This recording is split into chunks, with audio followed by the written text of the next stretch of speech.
Earth 2020. Society is in ruins, and a virus runs rampant among the world's humble citizens. They are lost. In these dark times, three wayward nerds cross paths at the House of India and realize they are destined to be friends. And so they did. This is their story. The story of the Side Quest.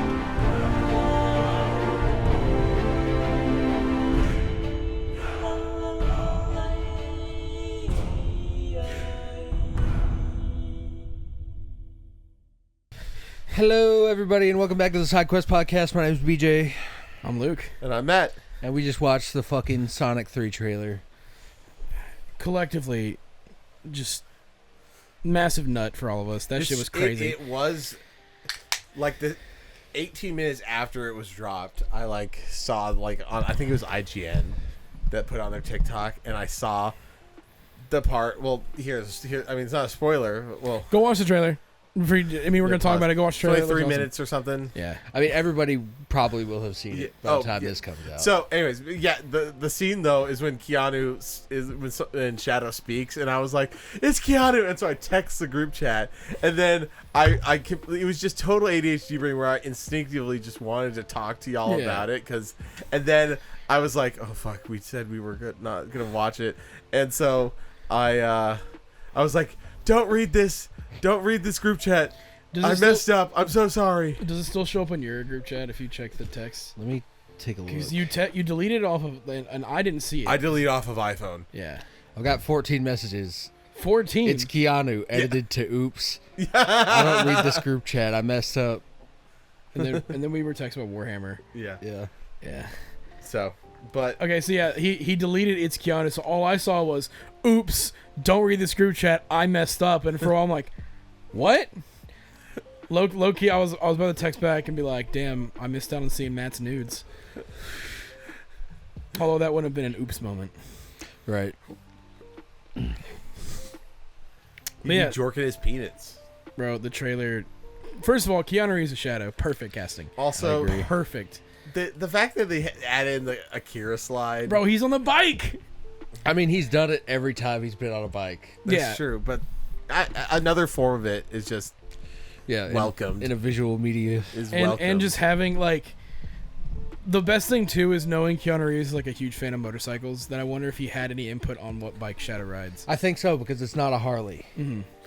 But it kind of looks like a crotch rocket. Yeah. Dude, I'm so hype. And, okay. It would be really funny if they, somehow snuck in the, logo for his motorcycle company, the Arch, because that's the...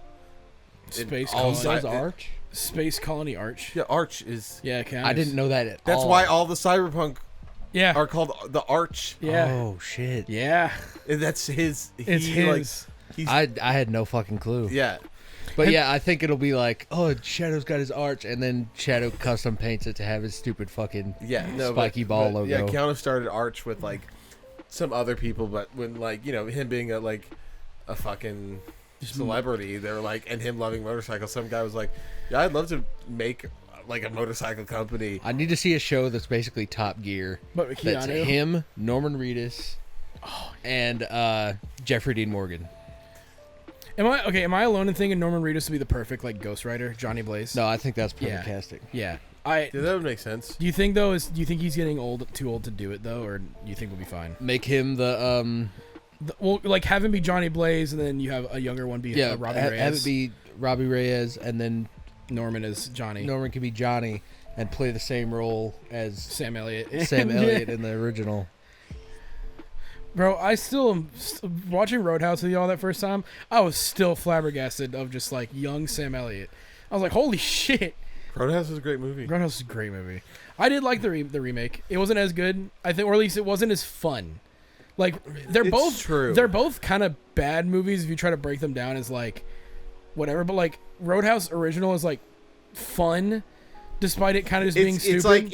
It's so weird because the plot of the new one is dumb. Of this just doesn't make sense. It's just a dumb guy that's I punch your face. So good. I punch your face, and that's it. And then the old one is like, nah, man, like this, it's dumb, but like out of like he's going really far for like somebody he doesn't know in this town that doesn't matter.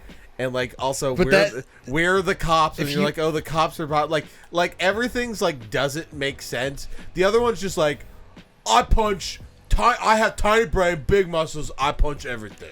But the best part of the new one is that Conor McGregor is just a psychopath. That's the best part of watching the movie. Well, what you just said about the first one, like if you ask any Souls fan, that's the hardest shit of all time because the best bosses are two nobodies fighting over nothing at the end of time, and no one will know about it. That's true. I mean, fucking like you said, like, oh, dumb brain punch hard. That's now a class in Elden Ring, where it's literally like all strength and you can just fucking throw hands. I was able to equip the martial arts gloves or whatever. How fun is it? It's awesome. Oh, fuck. Is that in Erdtree? Like you have to go there to do it? Or can you have to challenge this like martial arts master to get them. And then there's also this one guy in the woods that you can kill for like these things called beast claws, which are basically those like ninja climbing gloves. Nice. And those have a different like pseudo attack Wolverine pattern. Claws. Kinda, yeah, but they're like on the palm is where the thingy are. So, because I saw that meme of the guy running into the boss chamber and like just fucking smacking him dead, and I was like, it was literally like a meme. Was like, this is gonna be everybody when Shadow of the Erdtree drops.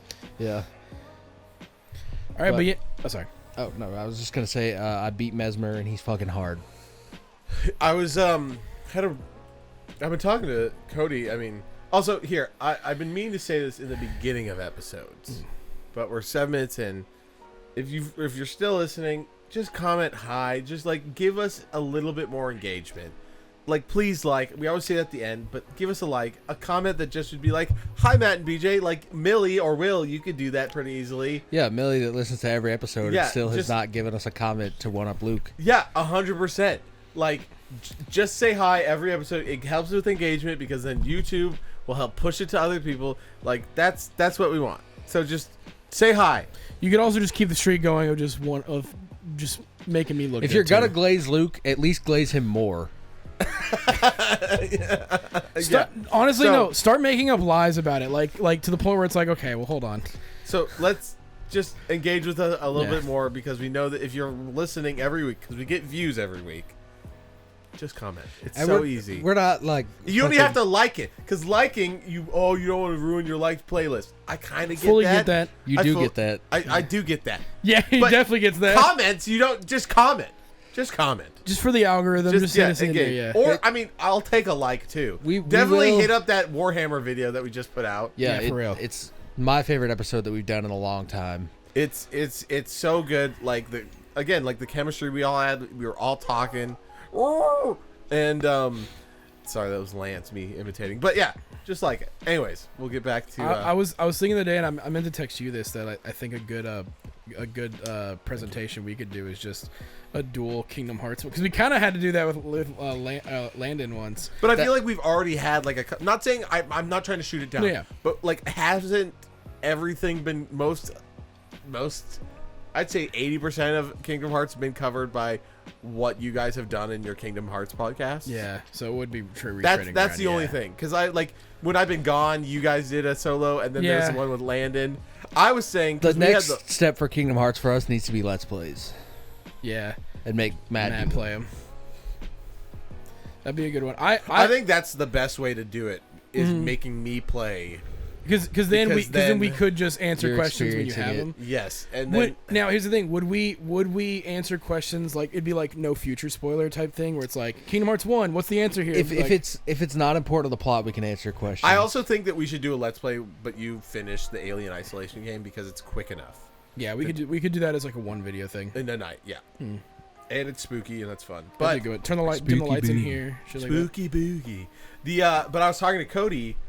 Today, which we've been talking a lot more now since he's been our Warhammer big guru. Shout out to Cody.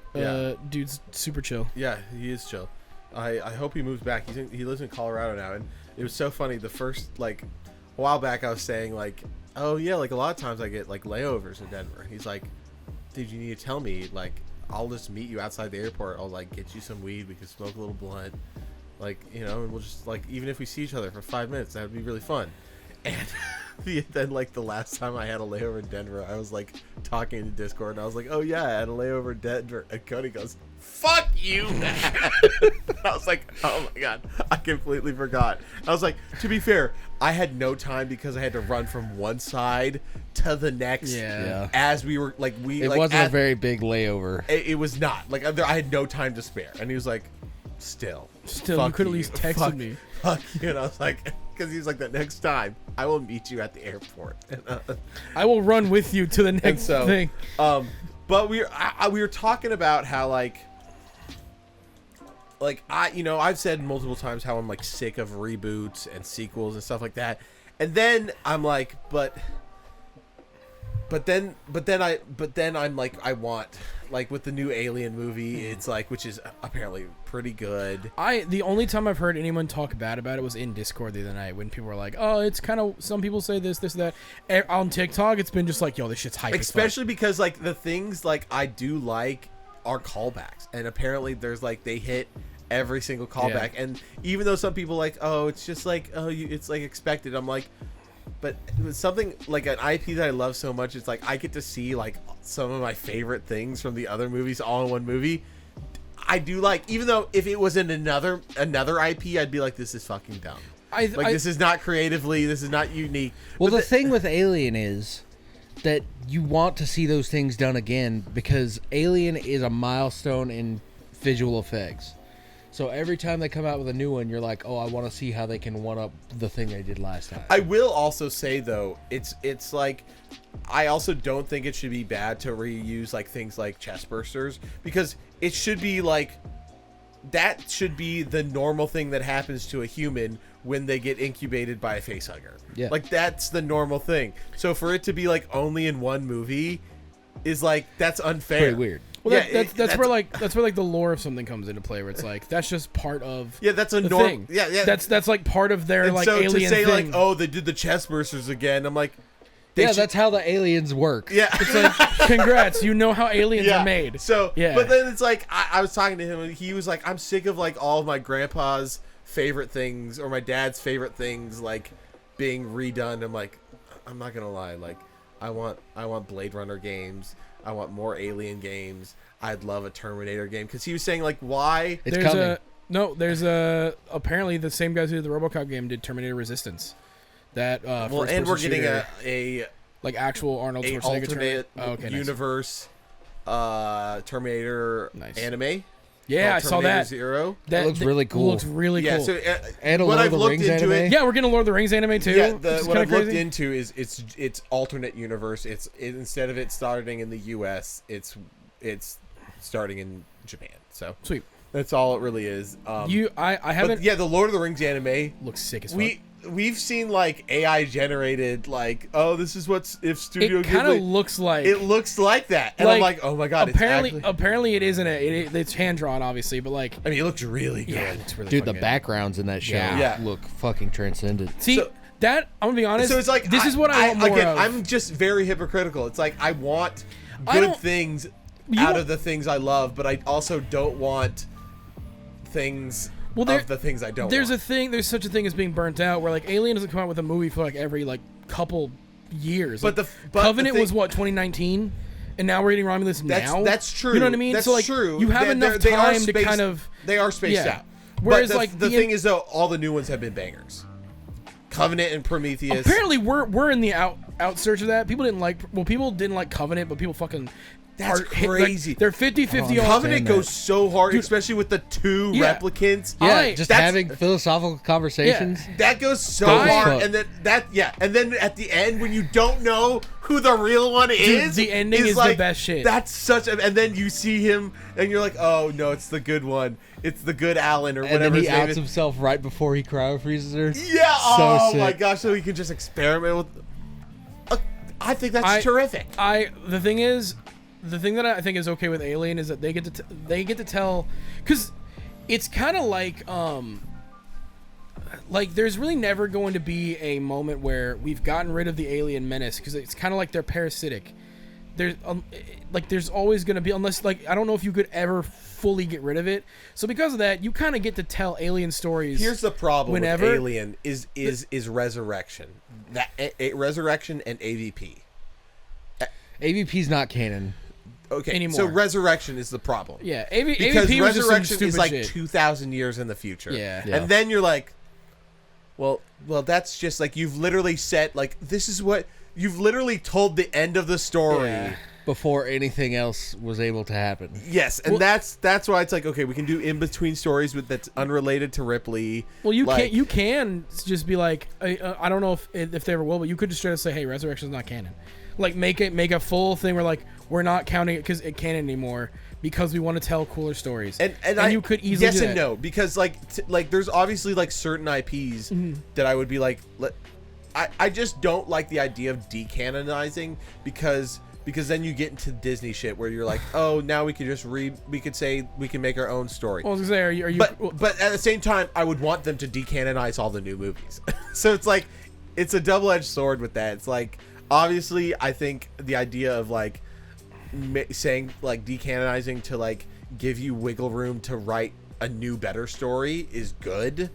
But then you get the thing where it's like, oh fuck, all the legends of Star Wars is not true, which is like some of the best written stuff of Star Wars that's like dope shit, and you get the comics, like all the things outside of the original. Were you reaching for this? No. Oh, all the things that like outside of like the original movies, it's good. Like me, I mean, you get it's a double-edged sword because like Legends obviously has more cooler shit, 100%. but like we wouldn't have gotten Andor season 1 or Rogue One without the Disney merger, and I'm kind of cool with that. Plus, I got the Cal Kestis games, and I'm super down with that. So like I've gotten some stuff that I like. Obviously, I like Knights of the Old Republic more than any era of Star Wars ever. Yeah. Like if I'm a Star Wars fan, it's like the original trilogy and then KOTOR. Like I like the prequels well enough, mainly 3. But like, and then Clone Wars. Yeah. But like KOTOR is where I like those games are great. I've read novels, the lore, like that shit. That might be my presentation to y'all is fucking KOTOR shit. But like, ooh, I I'd be down love with that shit. Yeah, because KOTOR is my favorite era of Star Wars because it was straight up like because Darth Bane was the first Sith Lord to do the Rule of 2. After that, it was 2 Sith. That's just how it was. Which now we're getting, that rule is definitely like, well, we have Darth Maul and Dooku and Asajj Ventress and a bunch of others, and it's like, whatever. But before that, you had Sith temples, full planets of like they had an army, and like it was war, like Star Wars, because you had the Sith and the Jedi fighting, and it was an actual like, oh, this is so sick. Yeah. And like that era is like Game of Thrones level of Star Wars, where it's like you have famous families and all this shit. We see some of that stuff for the fucking cinematic trailers they do for all the MMO stuff. Yeah, all the MMO stuff. It's that fucking the twin one, great as shit. That oh my god, Twin is peak. Twin is peak. The other good Twin one Peaks. is the one that's the sequel to that with the daughter, and she becomes like that weird like dark side like nun bitch. No, or the actually, mom. I think my second favorite one, other than the brothers one, is the one with the cowboy and the on the ship with the what's it the horned, what are they called? Dathomir, yeah. Dathomir guy, Yeah. who's and The then Knight Brothers. the Knight Brothers with that one with the cowboy and Where- then the where one he- guy with the chain gun Yeah. that's very reminiscent of the fucking heavy clone. Yeah, that one goes hard. And I think that was the first one too, because I'm pretty sure that was like That's the one where introducing- like he like tells the girl like go, and he like battles both of them. I forget her first name, but she is a descendant of Revan and Bastila from KOTOR 1. Very cool. Which makes sense because she's a fucking badass too. So we had lunch on Sunday, and I was like, like our last episode was so much fun. I would love if we did more. And we were just talking about kind of what you could do that has lore, because it's different with like games or other media, that is like a story, but because that's like a linear story, like you couldn't really do it like on Uncharted or other stuff like that. It has to be stuff with like, I mean, you could if the story was long enough and the other two didn't know about it. Yeah. Or technically, BJ could easily do something about the Yakuza. That, I mean, you could, know what I mean? yeah, you could if it was like, but Yakuza has enough, like, but then, yes, but I think there's a little bit different I mean, I actually would really like to hear Yeah. you do that. Yeah, but for the most part, I Even do knowing, not want, I would love to hear that. I would not want to hear a retelling of a linear, of something that of you a could linear just, story that you could just go play yourself. Pretty much. yeah, a linear story. Yeah. But then you have stuff like Legend of Zelda. You could do plenty of. I mean, Clearly, just Dark the Souls timeline alone of Zelda would be yeah, an interesting one. Yeah. Legend, Legend of Korra? No, Elden Ring or Dark Souls. Okay, or You could do Bloodborne. Avatar pretty easily. Actually, Yeah. Could, question, because you probably know this more than I do. Is Elden Ring lore-wise connected to any of them, or is it like technically standalone? They say officially it's not, but every different Elden Ring ending can lead to a different FromSoft IP. universe. Okay. Like Including Armored Core? not Armored Core. Like That would be sick. any Souls. That would be So sick. insane if they linked it somehow. Like when you do I think it's the Frenzied Flame, like that clearly leads to the Age of Fire from Dark Souls. And then if you do Age of Stars, then that'll Lead to Bloodborne. very clearly lead to Bloodborne. So Which one leads the lies of Pete? that one, I mean, I would if it was FromSoft, I would consider that a Bloodborne sequel. Yeah. It feels like it. But yeah, I think we should do other ones. But I've thought talking about like all the different, like Halo would be a really fun, Halo be really good. really good. Gears you could maybe do. There's enough novels you could. Like Yeah. in between games and like technically, because now we're getting the Emergence Day game, which is the prequel. Yeah. So you technically could do an entire like here's how humanity got to where they are. Here's when the locusts showed up. And then, you could. But I think Halo would be more fun. Well, yeah, because there's a lot of lore to There's go a lot. through. There's comics. There's movies. I mean, there's anime. there's also the just, when Halo 4 dropped, we learned about the Forerunners more. Well, like what was so cool was like back in the day where you would get lore outside of the game from just the pamphlets in the fucking booklets. I mean, that's how you even then was like that. That's how you learned about like Castlevania. The story They would like tell you each enemy. Yeah. On like a separate page, and you'd get like a mini encyclopedia about the game. I'm so glad that I didn't grow up in Japan, because a lot of the time for like fighting games and like RPGs and stuff, they would be like, okay, well here's the game, there's the story, but to understand the story you have to buy these drama CDs and read these like fucking light novels and shit. See, I'm cool with like light novels as long as they're supplementary. Like Halo having like technically a prequel to Halo 1, doing a novelization of that, and then doing a sequel to Halo 1 with like Sergeant Keys and stuff. To understand Guilty Gear, you basically have to listen to like 7 CDs. Did you see well there's now an official, Wooly Versus, he was part of Super Best Friends and whatnot. He got to do an official licensed Guilty Gear lore up to Strive. Oh, that wow. is that Guilty Gear points to and says, watch that, play Strive. That's so dope. there's now an official, he got to do it to explain the lore, explain the thing. Did we ever talk about how they're adding Lucy? Yeah. Oh fuck, we didn't talk. Yeah, isn't that their first guest character? Yeah. In Guilty Gear ever. Yeah, first Guilty Gear guest character is Lucy from Cyberpunk. That's dope. I mean, you can technically do a lore video on Cyberpunk because of all the tabletop. tabletop lore. That lore. would be a good one actually. Yeah, I mean, like, I think I'm narrowed down because of how much I love the series. I think I could do one of either Final Fantasy stuff or Mass Effect. I was saying BJ could do a Xenoblade one. I'm leaning more towards Mass Effect just because I read the novels, and now it's like, oh yeah, before game 1, there's like hundreds of years worth of lore that I could talk about. Even just like, oh yeah, how humanity like became a space flight species and met aliens that started a fucking war, and it's like, oh sick, yeah. Then that leads into like 100 years after that war is then Mass Effect 1, and you're like, okay, cool. There's a lot of shit there. You got like Keith David's character Anderson and his novels that are like canon and shit like that. So yeah, there's a lot I could talk about with that. As much as I know I texted it, I don't think I could ever do Dragon Age lore because it's too much shit that even I'm confused as fuck. Because they got elven gods, they've got human gods, they've got the fucking Maker who might be an elf, might not be an elf. We don't know. Like there's so much shit. If I was able to do this, well, like the chapters. The thing is, I probably would have to wait for the new game because the new game's whole bit is the elven gods have escaped their containment and now they're back. And I'm like, okay, cool. Well, they're probably gonna drop more lore on me there. So if I do a Dragon Age one, I'm gonna wait because that's the thing I know like the least about because it's all been shrouded in mystery throughout all the games and stuff is the elven gods. You know, I mean, we're fucking spitballing here. I told BJ this, but on I think it was Saturday, I for like the 5th time, I went through Titanfall 2 campaign. So good. So good. Look, I've liked Apex Legends. I fucking hate Doesn't that we hold got a candle though. I hate that we got that instead of Titanfall 3.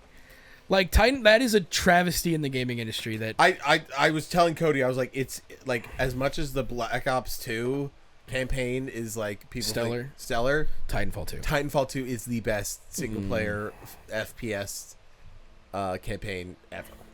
I would say especially in that style, because like obviously you could play like Wolfenstein or some of these others that are like BioShock is technically an FPS, but like different. But in terms of like that hard action, like gunplay, yeah, it's Titanfall 2, 100%.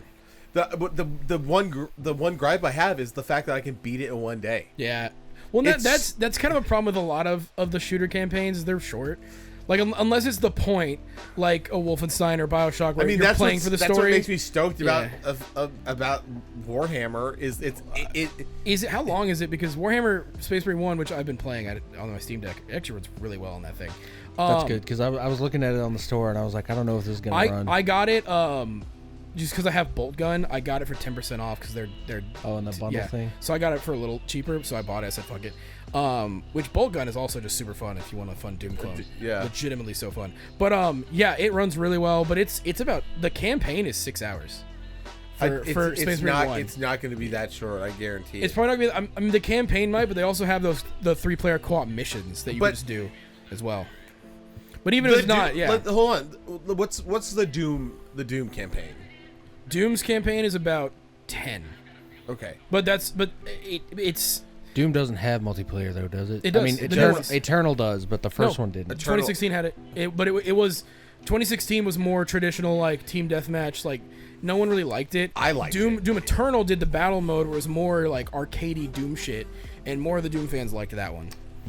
But yeah, it did have it. I'm thinking it's going to be like a 12 to 15 hour. It could be a lot, because what I've heard though is that they're doing like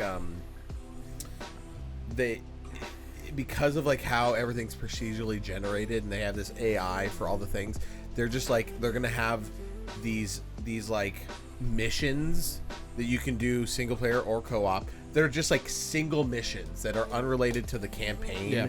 That are just like, oh, get through this and survive, and it's on like a map that you haven't experienced because it's all like generated weird. So it's almost like kind of like Helldivers in that sense, where you're like, oh, you just drop in, survive, and you got to do this mission. Okay, so you just get to do missions and level up your character in these single missions, and I'm like, well, that's like it gives you fucking playability, so that I'm like, I don't want to play against other people. I just want to squash turds. And then you've also got the stomp turdies. Stomping some turds, dude. And then stop. Yeah. That's my favorite. It's stop. I'm actually kind of interested to get in the multiplayer because of the Marines versus Chaos Marines bit. Even though I know there's not gonna be like lore to it probably in the multiplayer, just like create a cool looking Marine. But I don't know. I might try it because I tried logging in and there's not that many people playing Space Marine 1 anymore. So I was like, whatever. I think I'm like an hour from finishing Space Marine 1 and I'll be done because I've been like just kind of picking at it in between. But to kind of pull back to Titanfall 2 is it's hard when the game feels the best when you're going fast. Yeah. That's the problem. Is like I want it to last for like. It's a 6 hour. Yeah. At most. It's not at most. It's like on average. I mean, 6, I could 7, do it like 6 hours like campaign. I wish it was twice as long, but no. My thing is like I'm just trying to I'm jumping off of walls. I'm sliding everywhere. I'm going past, and I'm like, fuck these guys. Like the thing is, I'm a pilot. I can just run through this stuff. Do you think that if it was long, like 12 hours, it might have been like, all right, the shtick is kind of, you know what I mean? Because like, there's some things about games being so short where it's like it doesn't ever overstay its welcome. Yeah, you want more, but it never hits that moment of, but by the end you're kind of like whatever. Hear me out. Yeah. Hear me out. Okay. I'm listening. I think that they could do what they did with the new Halo game better with Titanfall 2. Yeah. Open world where you have to go defeat different Titan classes, and the whole time you get extreme maneuverability, and on the map you have to do jumping puzzles. So fucking Mirror's Edge, but with Titanfall. Jumping puzzles. You get to do all this stuff, and then you discover new elite. Like seriously, the exact same as Halo. You can like find pieces and stuff to build your mech even further. Yes. Yeah. You can find attachments or like upgrade chips. Yeah. Think honestly, about how that would be so goddamn fun. Hey, EA. Titanfall 3. Hire us. Side Quest podcast is just like we're a think tank. We are a think tank. Holy moly! If you ever want really sick shit, like seriously, think about how sick that would be. Like you like, and then I was also gonna say your buddy works for it was Activision. Now he's 2K, so never mind. Yeah, I think he's working on the new Borderlands. Probably. He definitely is. Because he Jack definitely is. Jack is like that and Dead Space and BioShock are his 3 top games. I know he would there's no shot we could have on the pod and talk about the movie because he'd get fired.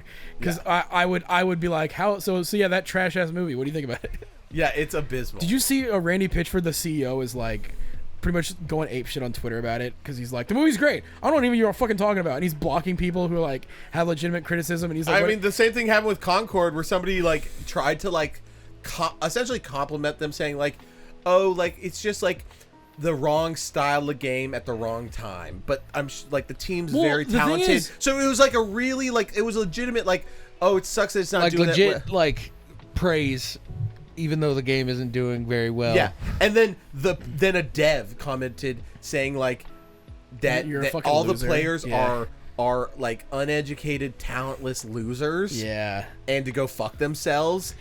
Well, you're the one that's marketing to uneducated, talented, talentless losers. And then like other devs like are deleting tweets now. Like it's become such. That's the biggest thing over the past like 5 years is game developers have just become snowflakes. Yeah, 100%. Like Elden Ring came out, and everybody was like, "It's unrealistic to expect this level of quality." Speaking of snowflakes, let's talk about Wukong. That is so funny because it's like people are getting mad that Wukong is doing really well. Because did you see that someone was like, Wukong's not diverse enough? And it's like, motherfucker, it's a goddamn Chinese myth about a monkey man. Screen Rant gave it a 3 out of 5, which is crazy. Because they're like their points off was not essentially all for lack of diversity. What if we came out with a game that was diverse and it was a hero shooter and it was called Conquered and nobody fucking bought it? Kill yourself.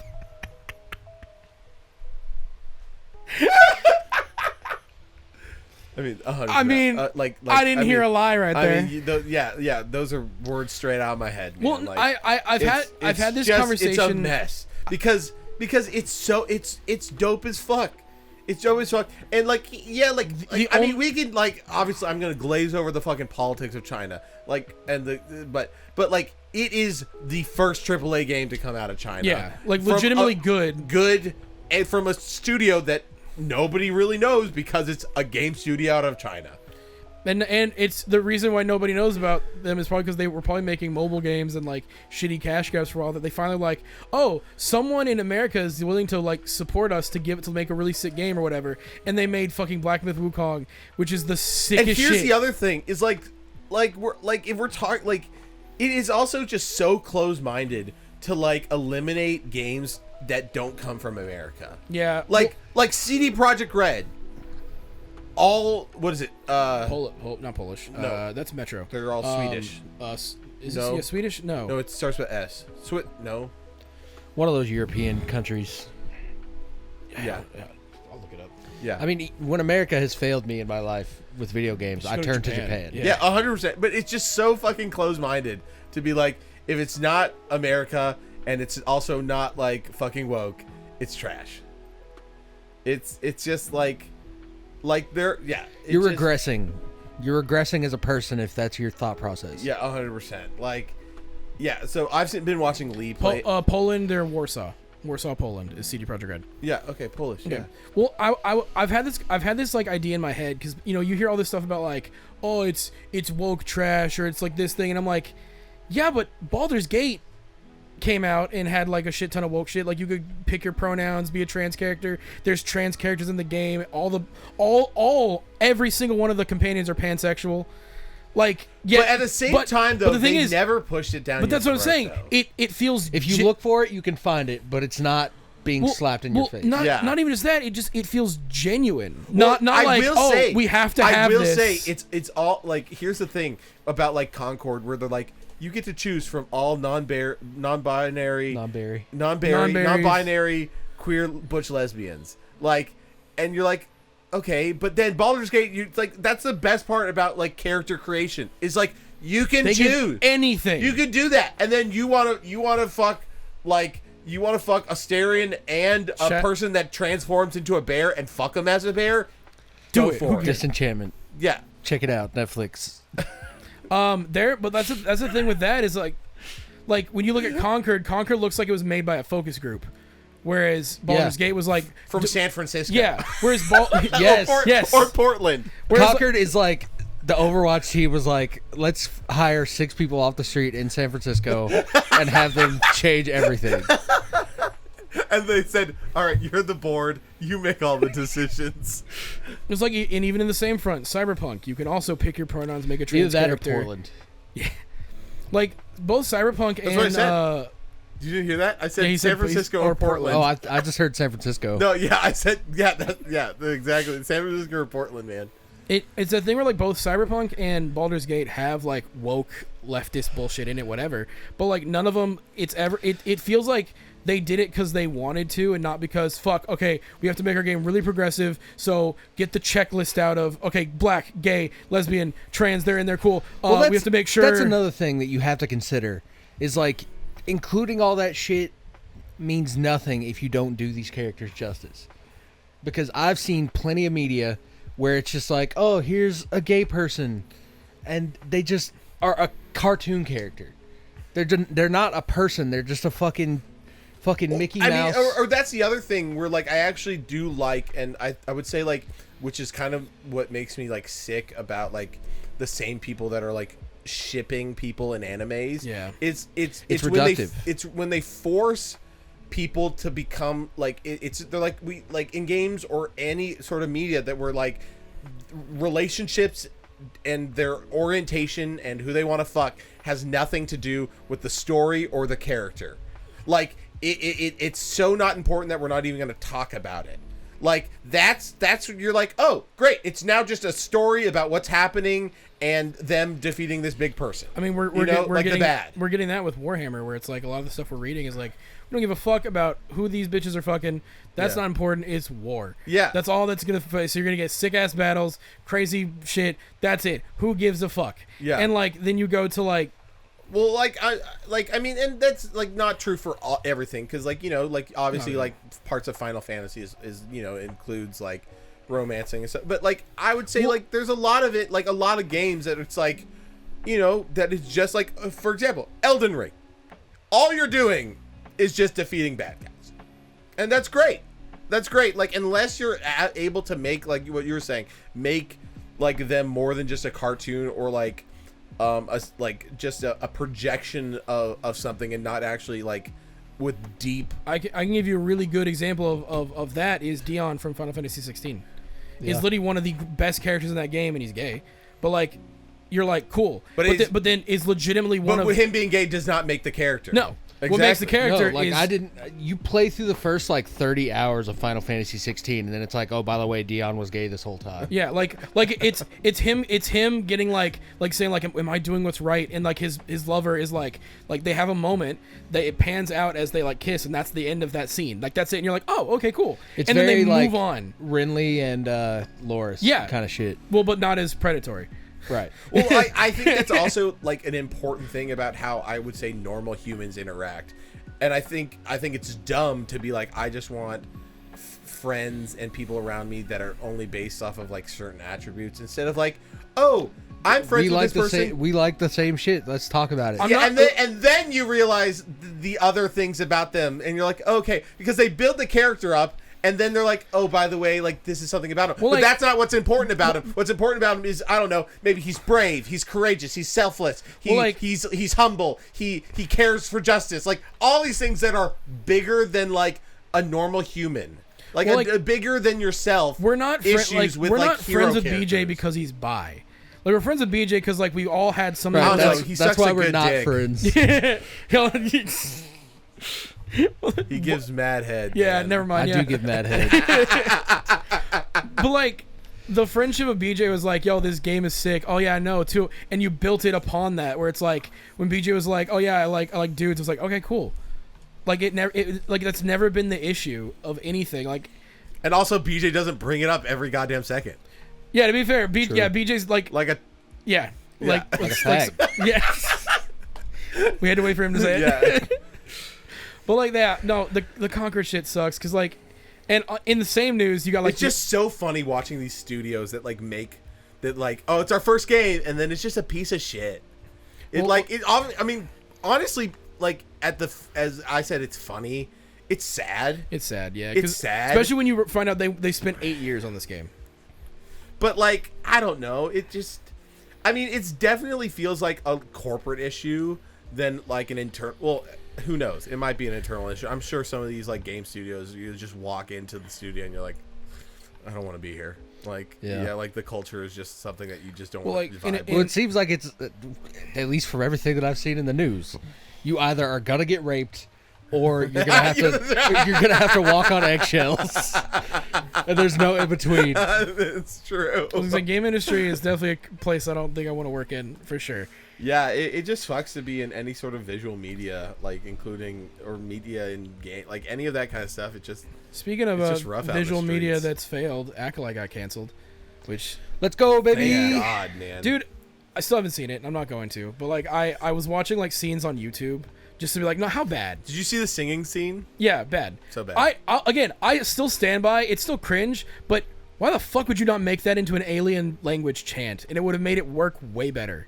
Because like the Forgotten Ones kind of chant. like if they were chanting in an alien language and you just subtitled one of many whatever, it would sound way better because you could have them say whatever the fuck and make it sound cool and just goes, oh yeah, this is the translation. Yeah. Way better. Instead they go, one of many, power of, and I'm like, Power of one, power of two, power of many. Yeah, power of many people didn't watch your damn show.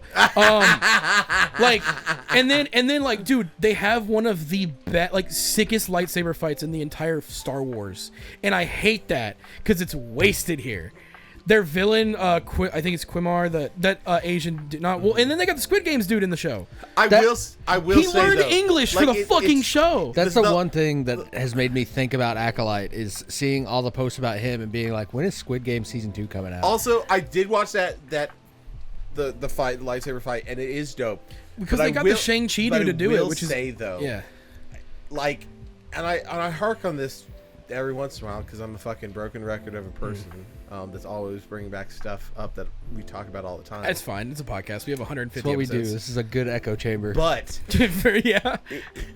I still think that the Duel of the Fates, Oh, Duel of Fates is like top tier. because Thematically and everything because of around what it, it yeah. means Yeah. for the fight, like because of the stakes, like you have these things that are cool, and that's why I also fucking love like every fucking battle in Berserk is because of the fucking stakes. What it means, it's not a pointless fight between two bickering people, It's and a you're like, constant uphill battle. And it's if not like two you different lose people that once- like we disagree and I want to kill you. It's like no, like you like the Duel of the Fates is the duel for the fucking the fate the of fate of the galaxy. of the galaxy, and it's so good. And then you get like When you really think about it, that like when you go, oh damn, and you get like I don't know, force jump, which Also- you never get. the best scored cinematic fight in Yeah. history. yeah, 100%. Like the fact that like in the what you were saying is like the fate of the galaxy. Imagine if Qui-Gon trained Anakin. He probably wouldn't have been. Darth Everything Vader. would have turned out Yeah, fine. Yeah. Yeah. Like it would have been great. This Dooku shit wouldn't have happened.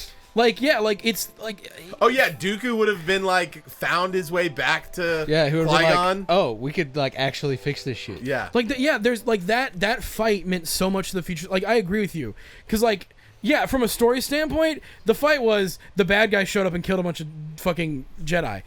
There you I go. saw a really and then dumb- took the main actress who can't act worth shit.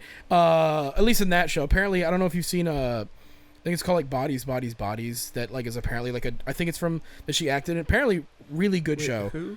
The lead actress for Acolyte. Is that an HBO show? It might be. I'll have Bodies, to look Bodies, that up. Bodies is a horror movie. Is it? Okay, apparently she's in that, I think. I like those. Where it's like, it's apparently really good. She has a good actress there, but again, it seems the problem with Acolyte is the writing. Every actor had to deal with some shit writing, very awful storytelling, where it's like, I guarantee you if it was written better, we wouldn't be having this conversation, because we might just be like, it's kind of mid, but like, that's it. The other thing that I hate, though, is then, like, you get these, like, interviews when this shit's coming out, and then you get these interviews where, like, the actors and actresses are like, oh yeah, this is so dope, and if you don't like it, fuck you. Yeah. Instead of, like, I don't know, like, genuine conversations with actors. That's well, like, that's the difference between them and us. I was paid to play a role, and you know, it's like, it's fine. Like I don't know, Henry Cavill and all of his stuff is like, I don't know, I fucking love the IP. I was paid to play a role. And we need to watch the DVD commentary for the D&D movie. Is it like actually really good? They're like actually talking about how much fun it was, and how like I don't remember the character's name, but he's like, I would do all this weird shit with my hands, see if the VFX artist. Yeah, and then it cuts to the guy. Cuts the VFX guy who's just like the guy who in Detective Pikachu. Yeah, he was like, I just would make like, I'd come up with like what I would think spells would look like, and I would do a bunch of stuff with my hands, and I was just also always thinking of like, I wonder how the VFX people could like have to like isolate my fingers around spells, and how like hard that would be. And then it cuts to the VFX guy, and he's like just completely silent and in pain. Like, well, like that's the thing most too. Is of like, his work was just rotoscoping around his fingers. It's funny because like I thought about this because I don't know if I'm actually going to do it. I probably need to get not sober to do it, but Zack Snyder's like Rebel Moon series that apparently like was dog shit, but now he put out, because Netflix, remember he went to Netflix to do his own stuff, and we're not going to make you cut out your movies. Then he was doing Rebel Moon, and they said, well, can you like cut this stuff out because he wanted to be PG-13 so more people can watch it. So, isn't that another one where it's like Superman bad? No, it's his Star Wars movie. Oh, it's his version of Star Wars. He pitched the Star Wars movie to Lucas, and they said no. And so he goes, okay, I'll just do it on Netflix. Fine, I'll fucking make it myself. Yeah, and apparently the director's cut, it's the same thing with Justice League, where it's like, it's better. I've also heard the director's cut is really good. But like the first... Same for every other movie that's ever been made. Yeah, I mean, Superman 2, the Donner cut, Lord of the Rings extended, Daredevil, the extended edition, Blade Runner. Except, hold on. The ending. Hold on. Which one? Yeah. But the ambiguity. Hold on. You have to pick director's cut, true ending. There's because I was gonna say which director's cuts. There's final. There's Blade Runner, and then Blade Runner the director's cut. Now, isn't there final cut? Yes, and then there's final cut, which has like the true. There's 3 versions technically. Have we watched just the director's cut, right? Or which one did we watch? Director's cut, because at the end of it didn't like, it's with the ambiguity of yes. Yeah, I like that ending way better. Yeah, the ending, because in the other one they're like, like just original. straight up, it's like Harrison Ford's fucking dead. Yeah. Yeah, like there was no ambiguity of like gone. Yeah, and there's like, everyone's dead. No, nothing. Yeah, this is just a little story. Well, clearly that's not the real ending. And so clearly not canon anymore. They did a director's cut, and then even in the director's cut, there's like, but this he might be dead. This is not really what the writers like wanted as the ending, because like the other one feels very poetic of like everyone dies and like kind of like, you know, like Braveheart, Jinro, kind of like, oh, it's dark and this is just the reality. And then there's like, no, this is the real ending where fucking Deckard still like fucking lives, and then he gets to be with his woman, but also maybe, who knows. Dude, I'm gonna be honest, the Deckard in the BioShock ass casino in the desert in 2049 was kind of fire. Love that fight. Yeah, great fight dude, where Ryan Gosling actually gets decked by Harrison Ford. Yep, you can see the shock on his face. Fuck. Man, you know, I'm not gonna lie. It's so sad that he's Red Hulk. I don't think agree. It's sad. I think it's sad that they kicked that other guy out just to make him Red Hulk. No, the actor died. That's why Harrison Ford's the guy, because the other actor died. I'm sad because I just think I didn't know that at all. He died. I just think he Harrison died in like Ford 20. should be able just to retire. Was it 19? Because he was in. It's the same guy who was in the Hulk movie. He's General Ross. Then he was. I mean, he was in like all of them as Civil Ross. War. Yeah, he died. The actor died, and that's why he was like, "Fuck, we need somebody." And then I think that's when Feige goes, "I've been wanting to get Harrison Ford in this series for a while. This actually could, because now he's old enough, he could just do it." So I'm like, okay. I just am tired of seeing poor old Harrison Ford get like thrown Yeah, around. let him rest, guys. That's because it literally is the same way I felt about Joe Biden. Like, don't bring him on stage. Like, don't let him talk, man. It's just he fumbles. Yeah, it's just sad. It's just, well, that's exactly how I feel. The thing what makes it worse is people go like, "Oh, Harrison Ford's just joking," and it's like he's here for the paycheck. Like, he's a great actor. 100%. I'm sure he's going to do a really good job as Ross. That man has to have more money than God. At this but point. like then at that point, why not retire? That's what I'm saying. Like I'm saying, like, yeah, that's what I'm saying too. But like, then it's just sad that he goes on screen and just hobbles around, and then in Indiana Jones just get the fucking identity of Indiana Jones beaten till the. There's no way in hell he doesn't have everything he's ever wanted. It's like, I mean, the character assassination in Indiana Jones is so fucking sad. Is insane. And I gotta wonder though, because 100% they probably wheelbarrowed him a bag of money because the Marvel cash is crazy. Is like they do character assassination, and then like on top of that they're also like, haha, you're old and you fucking suck. Like on top of like, oh, you're also a bad dad. Well, I mean, and husband. That's the biggest thing that I hate about that movie. They should have brought Shia back and made him good.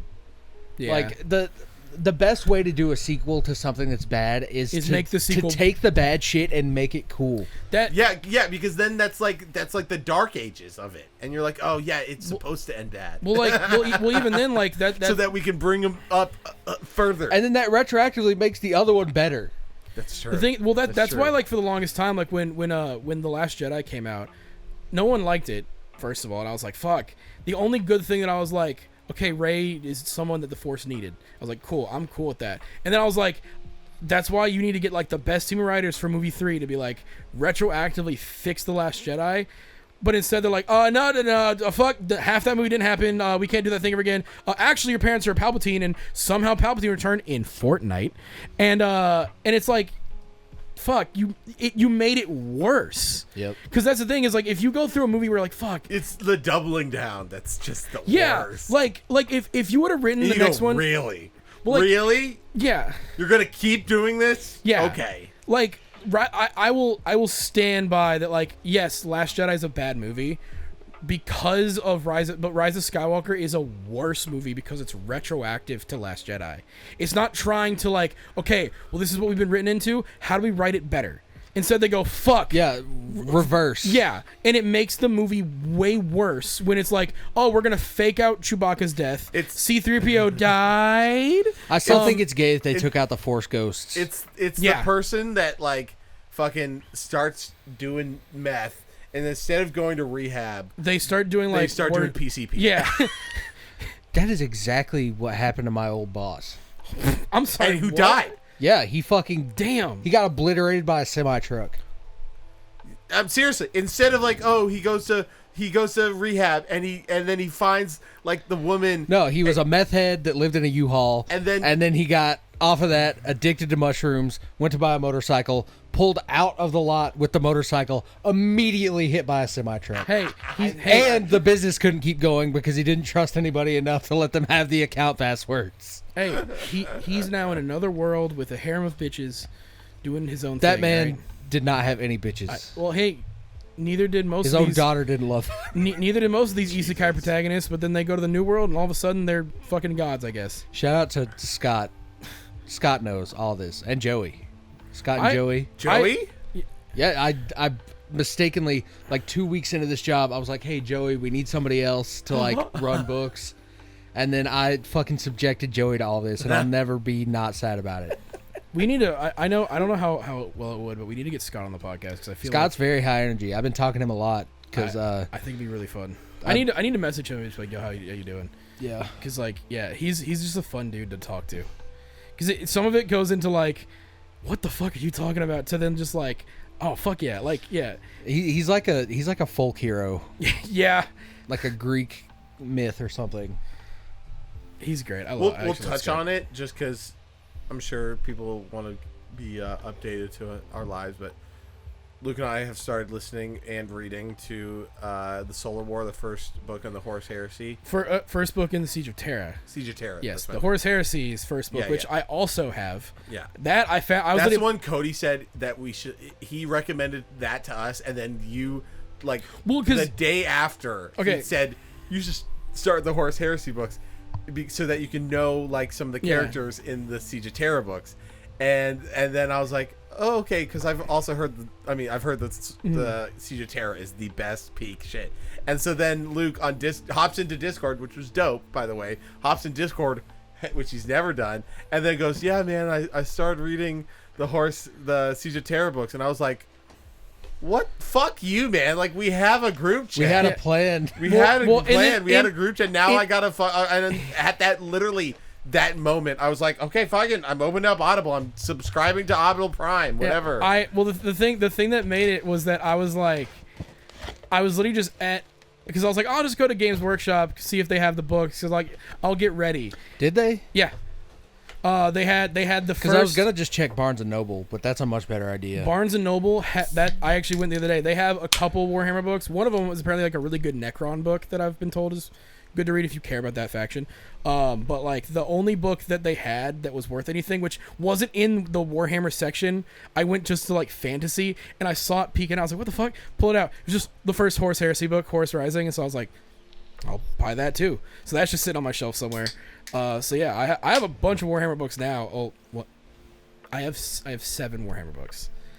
The first 2 Siege of Terra books. 'Cause I started reading it. Then I went back the next day and I was like, I need more of these. So I picked up book 2, and then I picked up the Dark Imperium trilogy because I've heard that's just what the fuck, Gilliman. Rafe-Booty Gilliman. Rabuti Gilliman's like Rafe-Booty. his like trilogy in the new lore of war. Not lore, I texted him new when year. the episode came out because he was the one that gave me the idea to do this video. He's like, you should explain like Warhammer before the game, and I was like, I texted him and said, like, this one's for you, big dog, and he was like, dude, this is so sick. So, But yeah, When I no, was looking at it last night, we had already gotten like 11 views. we're already at like Like 20, 21, yeah. 20, 24, something like that. Keep yeah. pumping that shit up if you're in Warhammer groups. Post I it. think the naming convention was good where it was Warhammer 101. Yeah. What we discussed is that if we do presentations or any themed podcasts, we are not going to do it Number it. numbered. Yeah. Can't you write? Because I think I Because did then it. it comes in as like a good jumping off point. I think or jumping on point. I think I put somewhere because I think the Godzilla vs Kong one we did. I put as a special yeah. on Spotify, which I don't know if you can still do that. Because I know I don't know how and I It's don't know how to probably in the, differentiate. Spotify. the Spotify setting. Yeah. Because I used it was just the podcasters app, and I remember when I was uploading. Because by that point, You don't have to put it numbered. With this one, all I did was include it in season 2 okay, of yeah. us, and season 2 started with episode 100. So we'll just Because I was doing season 1, whatever, and I think we'll I just think keep them essentially. I mean, we can maybe change it to a yearly basis, but I'm fine just doing it every couple hundred videos, and then we'll have a 100 special, 200 special, like. Yeah. I like 200 special got to be coming up soon. we're at 158, not counting Warhammer. I think 158. And not counting what we have in reserve, we're Yeah. at 160. This will be 161. Yeah, I No. think 162. I think this will be 164. I mean, technically, if we don't want to count the non-numbered ones, I Uh-huh. think it's 161. I think, because how many do we have backup? 2, 3? How many? 3. What, really? Damn. I think for 200. It was just. I actually am okay with that. We It have to actually- plan. We do have to plan 200, and even if we record it like earlier, just do like, hey, this is the episode, and we're gonna and then do it, and then just kind of if we have to reserve it, do that. Cool. Well, I had an idea of obviously we're going to do a special for that, but I would also like to do like a little short film where our intro is narrating what we're doing, so like film. Something. So like a sketch almost, but it's just our origins of meeting, like recreate that. Oh yeah. So go to House of India.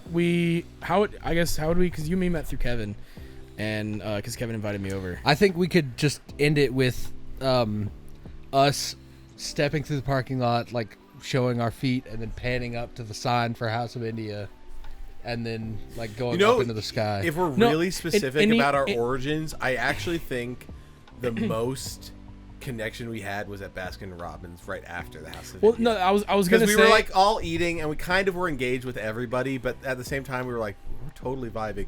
And then at Baskin Robbins, we didn't give a fuck about anybody yeah, else. we just sat in the corner and went and off. we were like, The- and I was like, I love you guys. The I was gonna say we do And things like BJ 'cause they went to he's the House of bi. India and it doesn't. Well, now we have to be friends. I can see it be like it pans the House of India. It's this epic thing, and then it cuts to us just eating ice cream in Barnes and Noble, like not talking, just like.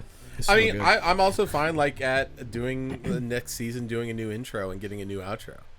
Yeah, That'd be cool. That'd be super cool. start like a new thing. I definitely want to Get new seasons, new intros. Like fuck it. Especially by that time, I'll have gotten. Yeah, We need to commission the band that does the initial D outros. Yeah, That's right. Damn, that'd be so. No, we. Need I was also thinking. Here's another. No, we need to film it like one. the initial D one, So, where it's like the weird you like guys know live action mixed with whatever. You know Froggy Fresh? Yes. He like does commissioned rap songs, Oh fuck! and I was like, that would be such a good outro. If we could do That's a rap literally themed to whatever To us. Oh fuck! That'd be awesome. We That would just be give really him all cool. the points, and he would just figure out how to rhyme and rap it. Well, we could probably. I also need to bug Tyler enough to be like, "You're a really good guitarist. Just give us like a sick fucking Give us some sick licks. Yeah, especially then he can just put a random drum kit, like all of these music recording things. You can just make like an automatic drum kit, which is just and then on top of it, he's like, and he could do that. I'm also really hoping that their kid's born on my birthday. Yeah. Yeah, they're not gonna name him that. Not yet. But Emily said that it's a maybe if he's born on September 29th. You're gonna have to text me. We're getting close. We're getting On so both close. ends. I know. I'm really hoping That's actually crazy. because that and you know what I then mean? So I think he's the first friend that I've had Like that's close friends. yeah that's had a kid. It's like obviously like coworkers or like people I know, but like actually be like, oh yeah, this is someone I've like actually hung out with, got drunk with, whatever. They're yeah, he having sends a me kid. video like Snapchats from time to time. The last one he sent me was like he was like behind Emily, his girlfriend, His girl wife. yeah, his baby mama, and he zoomed in on her belly. He's a real artist now. And like her belly was like the baby was pushing in the belly, and Oh, I was like, kill it. I said it's a chest I burster. wish there was a chest burster I filter. was like, there's a chest burster. Kill it. She's infected. I texted What have this, you made? I texted this to the group chat and I was like, bro, we need to watch comes another- out holding a cigarette and a cowboy hat. a fucking face hugger, Howdy. just Texan alien. Yeah. Hattie. Do we need to watch another horror movie at some point? Because that fucking weird what was that? Yeah, the autopsy of Jane Doe. Yeah, that shit was was great. one of the best actually think- moments. I mean, I haven't watched a lot, yeah, and the other horror movies that I've seen are like, not campy, but they're like the classic, Like slashers. Yeah, slashers. I guess like Thriller. Jane Doe was the best. Yeah. It was such a good Fantastic. cast, and like it wasn't too bloody. It was just all. It was just creepy the whole It time. was so Yeah. every time like they would just show the body, and every time I thought they were gonna do a jump scare, and they never did. Yeah, Creep is a really good one that I think you guys would love. I used to tease Joey all the time that it was about him, and it made him really sad. That one is amazing. The Witch is a really good one. I actually love Midsommar. Yeah, that one's good. There was another That one's one that not. they I mean, did. I would consider that still a horror. it's creepy as shit though. But it's- Hereditary. Hereditary. Yeah, that's a good yeah. one. I've seen that. I've seen Blair Witch. There's It Follows is another really good one. fucking. I would consider. Don't Breathe is pretty good. Parasite was definitely a horror film. I don't care what anybody says. I would consider Case of the Body Snatchers to be a horror. Which have you seen? I haven't. Freaky at the ending is incredible. Is so fucking good. People say I've heard people say some pretty good things about that Smile movie. Every time someone brings that up, I think about that My Little Pony or song. not it.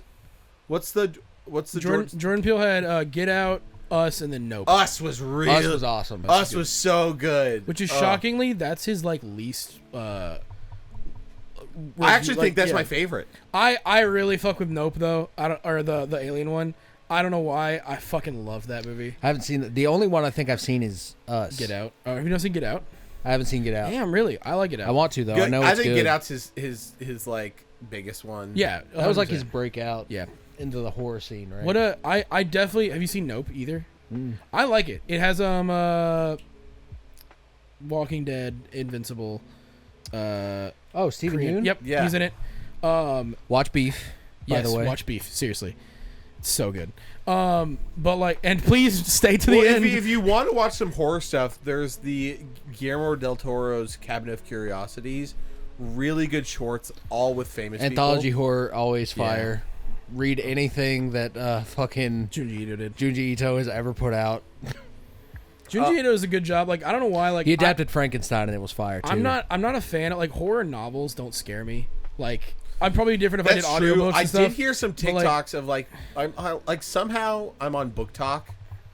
Everybody is accidentally on Book Talk Yeah. because every woman you know is just reading porn So and like gooning. it's true. It's true. Bert Kreischer just did a podcast with not just, but had done a podcast with Young Gravy, and Young Gravy was like, "Yeah, I've actually been like doing some voice acting." Yeah, he's doing these fucking books. He's doing the court. Are you serious? Of Thorns and Roses, and he's like, "No way, not Isla. What's Georgia? His older daughter is like reading that shit, and he's like, I'll have to tell her." And I was like, "That's weird."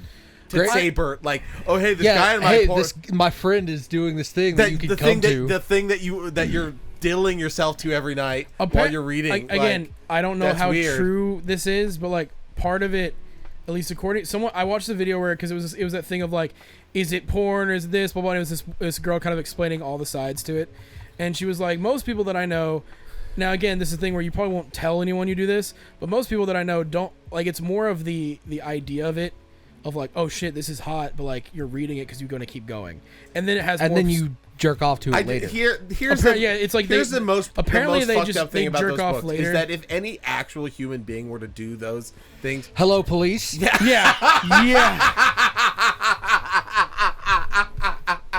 exactly. That's the thing. Exactly. That's the thing that gets me. 911, what's your emergency? 100%. No, I saw this thing. It was the funniest bit, but it was this girlfriend boyfriend. Hello, police. And he was like, would you want me to do any of the stuff to you in that book? She goes, oh no, I'd call the cops on you in a heartbeat. And he's like, why the fuck do you read it? He goes, well, in like a controlled environment, it's like fine or whatever. Double standards. Yeah. Well, and also just he's not tall, dark, wearing all black, and But if he was, she would call the police. probably still, yeah. I don't know. Like if you ran into the protagonist of your favorite porn Okay, I book need to touch on a couple in the middle of the things. night on the sidewalk. Just because I don't know why it made me think of Edward Cullen, because when I think of Edward Cullen now, He's a I fucking think of rapist. just Sanguinius as the better version of Edward Dude, Cullen. that would be a dope casting. actually, it would. Well, so there's that movie with Timothy Chalamet, and The King. Great movie. Where I actually liked it. What's his name? Robert Pattinson. Robert Pattinson plays a guy with blonde, long hair. Granted, was it French accent? Was he French or was he? I think he was French. Yeah. That movie is actually not bad. It's got like a bunch of decent actors. The only thing I'm okay with seeing Timothy Chalamet in ever again is if they ever adapt Liza P to a movie. That's true. He would He, make it yeah, good. he would be. They perfect. basically just modeled him after. So, but anyways, so far I'm only in chapter 4 and not even done with 4, but they do battle and war really well. set the scene. Yeah. Like the scale of which these battles are fought are insane. Like they talk about these ships that are like the size of moons on like planet bursting through like the veil, as they say, as they're like coming into reality because they're coming out of the warp, like emerging into reality. like and then they say artillery shells that are 500 meters. That's 5 football fields that they say go like that are traveling at speeds like approaching the speed of light. Just these artillery shells that are ripped, and so they paint all this stuff, and then they go to the fucking a bastion on Terra, and fucking Well, no, hold on. First, it's this like tracker lady who's like trying to like figure out. You have a mechanic. she's like looking. So like you'll see it in Space Marine 2. It's this like hollow deck where it shows like the layout of battle, and she's watching stuff, and she's like, all of our updates, like we get like because it's on the other side of the Milky Way. Like it's all the way It's at all Uranus. like Pluto and Uranus and shit. Yeah, we're fucked. It's 5 hours. Like we get updates it's 5 hours later that we get an update of these battles. And she's like saying like refresh it every 15 minutes. 'Cause she's like fuck. And there's this like Mechanicus guy next to her who's So like, you're actually so- like your calculations are bullshit and like yeah. So being kind by of the a way, smarmy that asshole. guy, Yeah. you'll see him is a skull. It's a Oh, floating it's skull. that. Yeah, I've seen it in Space Marine 1. Yeah, just the floating skulls. Those are the yeah. floating skulls. Okay, that's so that's talking what it is. to her. Got it. It's a Yeah. floating skull. And then literally, they're like, "We're fucked. Everything's gonna be." And then you just hear like, "We will not," like whatever. And in comes Rogel Dorn, Sanguinius, and Jagaton the Khan. Jagatai Literally, Khan. just the three that we all got the most hype about. They the last walk pod, in the just back. walk in the room, Oh my gosh! It flanked by the Iron Fist like Legion. I'm not gonna lie to you. I'm definitely picking Iron Fists. Oh, same here. The way Dorn is. He's him. If I need to, I'll buy it for you. But please start. You listening. probably find the audiobook on YouTube. 'cause Please I've start seen like listening. some of them on there. Yeah, I'll fucking torrent it for you. Like, it's really I good. really I want to be able to talk about this because it's so fucking hype. And You need to make that group chat with us and Cody. I know, but he to, has like- to start reading it so that we Oh, can so we yeah. can not talk about. Oh stuff yeah, because he's not up to Siege of Terra yet, right? No, I BJ. haven't read anything. So Oh, BJ. sorry, I mean so BJ, for sorry. BJ's, I thought you meant Cody's read all of it. He's read like 31 books. Well, I'm saying because like Horus Heresy itself is 54 and Siege of Terra is 7. So like that's why I was like, has he gotten to Siege yet? He's I'm assuming read, he has. he's Okay, read, yeah. he's read 31 books Okay. or 34. He said is his most recent count. But so then this is stuff that you haven't gotten to, but you're about to. I'll just tell it right now. I'm about to. Is that okay if I tell you some stuff? It's just in the next. I'm chapter. about to begin it too. Okay. Like yeah, so sure. So there's this woman that's called a historian, and all she does is she just like she just stands next to things and observes it. She also gets So memories. that she can they download her memories and keep it as history. So it's the pensive from Harry Potter. yes, but as a person, yeah. Yes, and so that's her whole thing. So Cody tells me that this is all stuff before, but she witnesses like a miracle from the like what she would consider a miracle from the emperor, and like emperor Can't do miracles. He's a man. Yeah. And then she witnesses essentially the beginning. She was on Horus's ship when like all this stuff started going down, and he like initially betrayed, and so she's like in jail because they're like, you can't. You know too much. We're You gonna know kill too you. much, yeah. So then she gets a vision on this prison ship from this woman, and she's back in her home, and she's like, I hated my home because like it's just filled with traumatic memories of my dad. Then the woman's like, all right, she like holds these like circles of rings, and she's like, oh, those are all like that represents the planets of our galaxy. And then the circles start like shifting and changing and line up into a pattern. She goes, what the fuck, like all of those are lining up into a ritual pattern. And she's like, you have to fucking get to Dorn to tell him, like, your mission is to just get to Dorn, because she's about like, because Horus is trying to fucking Full Metal Alchemist the planets. Yes! Yeah. Yes! And so I talked to Cody about it. He's like, yeah, because the Emperor set up essentially like it's all protected psychically because of like ritual alignments and stuff. And Horus is trying to fuck that up with like and oh my gosh. And so like it's just this random woman whose whole job is like Get to Dorn. Just get to fucking Dorn. You And have it's to warn just him. it's so fucking dope. And then it goes back to this other person, and Khan comes into this room of the woman that you were talking about. So, I think her name's like Sola Sarah. Yeah, and something like that, he just like knocks. He's like, oh, I have 2-hour break between my watches, and he knocks on the door, and he's like, hi, and he's Big like beefy con dude. and the way he and it's dude, and he really is. He's really like, hey, like, how's it going? Give me a beer. And she's love like, that. oh, she grabs her like pistol, and because she's like, who the fuck is knocking? And he's like, yeah, like, there's no like manners, like you don't need manners when I'm intruding on this. Like, I'm sorry to just like show up unnoticed. And he comes into her tiny room like ducking down because he's fucking 8 feet Like tall. Luke in Yoda's and hut. she's like, oh, can I give you water? And he like has a little sip, and he's like the sweetest guy of all time. He's like, and I was just like, oh my god, like I'm falling in love with all these fucking characters. Oh, Just know the thing is knowing that Sanguinius is gonna die because of the vision shit. but you even get a glimpse of that because Sanguinius says like, oh, they're gonna take Uranus, and don't even bother sending reinforcements. Yeah. And everyone looks at him like, Yeah, like no, because didn't Khan go? So we just hold up here and let them take it, and Sanguinius is like, yes, pretty- because yeah, he fucking 'cause he knows. dude, like no, the little bits that they're showing Sanguinius, I'm like, fuck, dude. It's like I cannot wait for him to just keep spouting little bits where he's like. So Cody tells me that there's like during this whole thing, they're like he starts doing things like super fucking recklessly, and all of his blood angels are like, what the fuck are you doing? Like, don't do this. And he goes, I don't die today. And they're like, oh, you mean like, oh, that's really dope and brave of you. And then he says like, again, like, no, I don't die. I don't die today. And they're like, oh, he knows it. He knows something. it's not the thing. Like, oh, I won't die today. It's like He goes, he knows. No, I don't die. And you're like, oh fuck, it's sad. And then his legion starts to realize that he actually is meaning like, I'm gonna die soon. I'm gonna die, but just not today. Dude, no. The thing is, the next book's cover is called, I think, The Lost and the Damned, and it's Sanguinius on the cover. Ugh. And I'm like, I swear if it happens in book 2, dude. It's gonna. Yeah. And then book 3, I think Yellow's Rogel Dorn, right? Yeah. Yeah, it's Rogel Dorn, I think, fighting Horus? Yes. Or one of the other, because I'm assuming there's multiple bad so there's a part in the heresy. I'm not sure if it's at the Seas of Terror, but as I was saying, it was like a Primarch's fighting another heretic Primarch and getting the shit beat out of him. And right before the final blow from the heretic, Rogel Dorn just one-shots him in the fucking face and just kills the Primarch immediately. You told us about that last time. Oh my That's god, the dopest shit. Another thing too is they're setting up really well because they're talking about Horus has like no time because Guillemon's at his back. And it's like, yeah, because Guillemon's like racing back to Terra, and you're like, oh shit. So it's they're already setting up like Horus is on a time limit.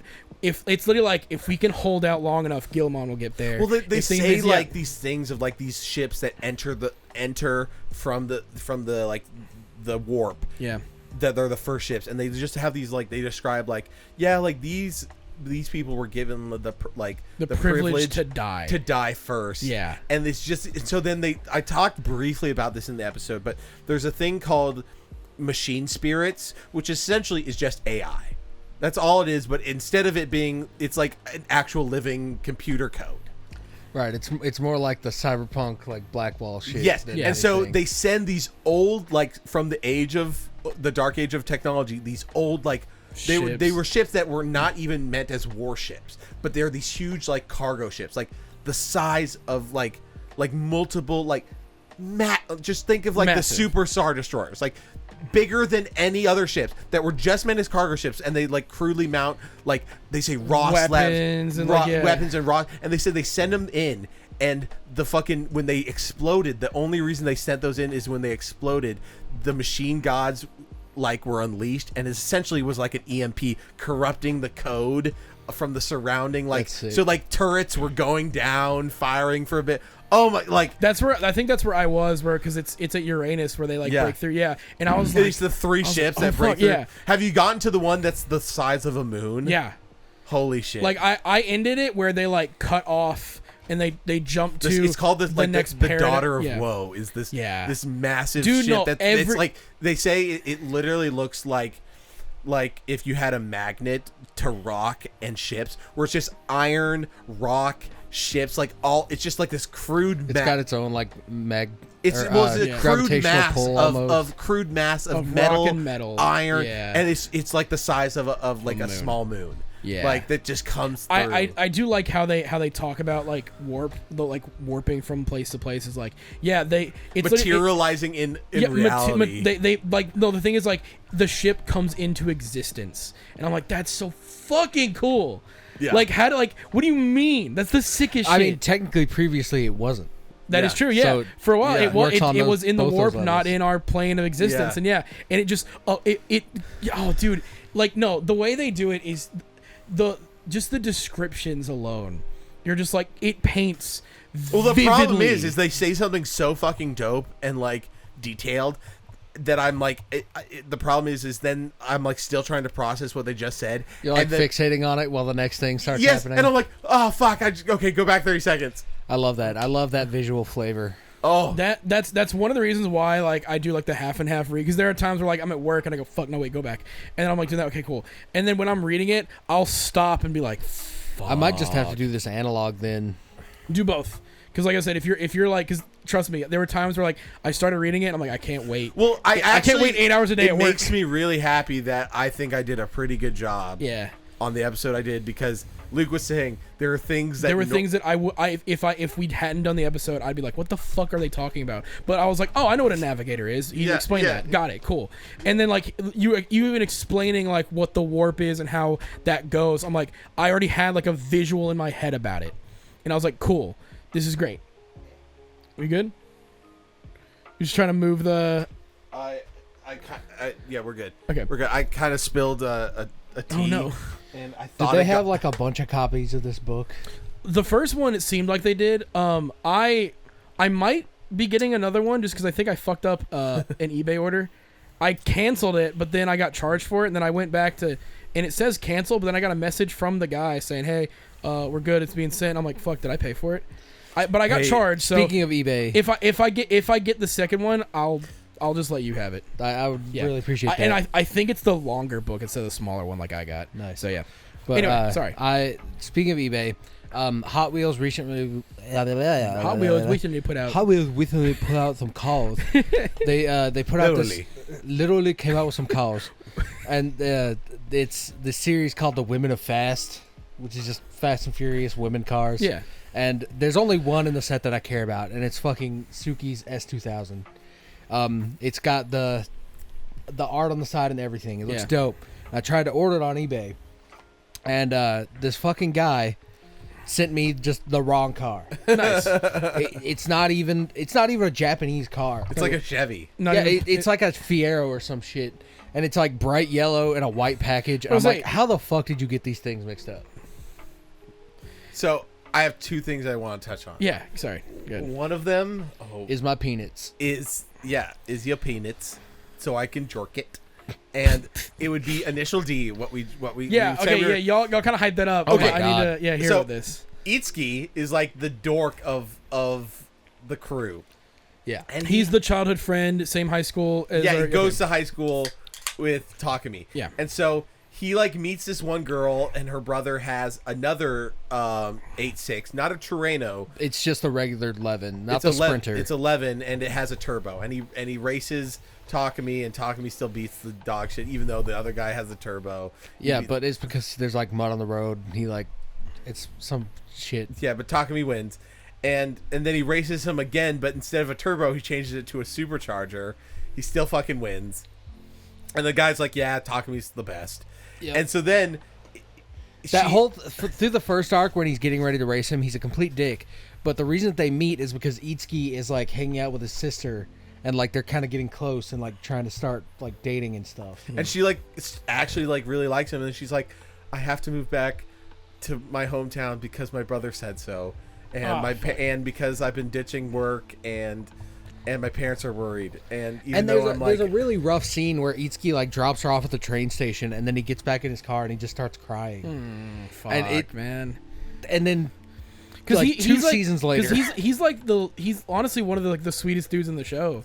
Where he's a real dork, but he always shows up for the boys. He's always there. Cheering on Takumi. He's like his biggest. He's legitimately he drives hours out of the way just to see Takumi race. Mm-hmm. He's literally like the light of the group because everybody else is going through some angsty shit. He's actually trying to he is getting better at I mean, obviously he's nowhere close to any of the main players. Yeah, but you see his first drift. Yeah, he's actually improving, and you're like, oh, I'm happy. For him. When you told me oh yeah, he's crying, I legit felt it because I'm like he's like the nicest dude in the show. I mean, a dork and annoying as fuck, but still love him. But he's part of the friend group where it's you can make fun of him for being a dork and annoying, but if anybody else did it, it's on site. 100%. And that causes a couple of races. Yeah, nice. Yeah, there's a race where Itsuki was showing. He just got the turbo installed on his 8.5. He didn't have it. He just got the car and he drove it up to Mount Akina. But then there's that second one where he has the turbo. Yeah, but the first time he goes up to Mount Akina with Takumi, and he's like, check out my new car. And then some guys were up top, and they're like, oh, it's not even a Trueno. What a fucking loser. And Takumi was like, let me drive your car, and beats the shit out of like three of them. Yeah, not even a faster version. It's the fucking base car. It's a normal Honda Civic versus fucking like some supercharged ass, just like, some actually like some sportier cars, beats the dog shit out of him.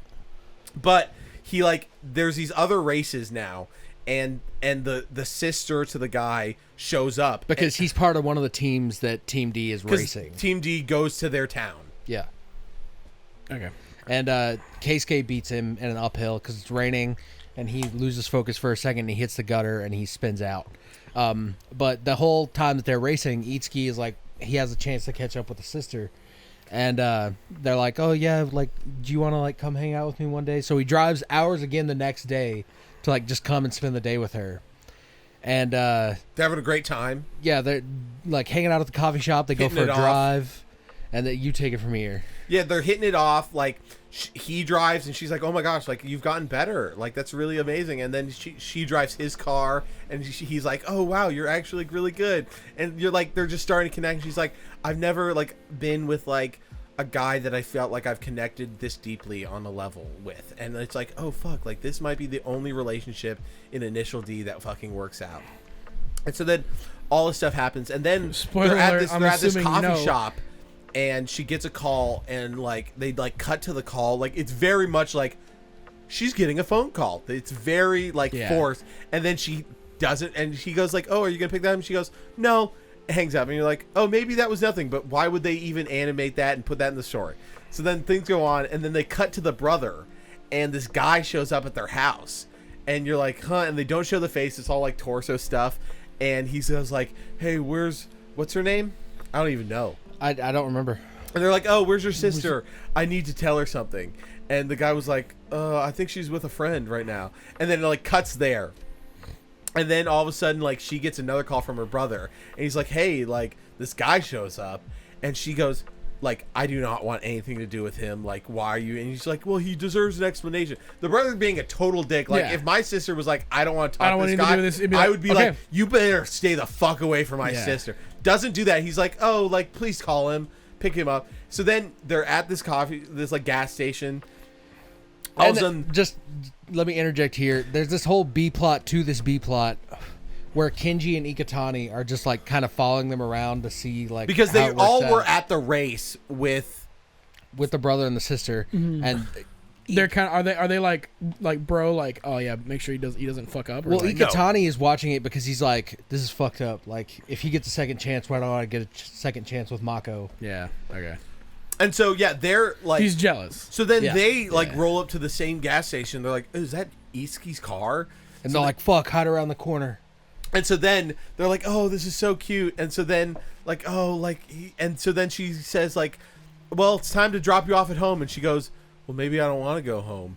And so then Itsuki's like, so does that mean we should go to a hotel? And she was like, yeah, that'd be great. And every time he's like, oh, let's go. And she's like, hey, I have to let you know, like, I have this won't be my first time. This, like, and then Itsuki's like, are we talking like more than or less like, have than you 10? been with like a guy with a hotel before? She goes, yeah. And he says, like, one time? She's like, a couple. More than 10? She's like, yeah.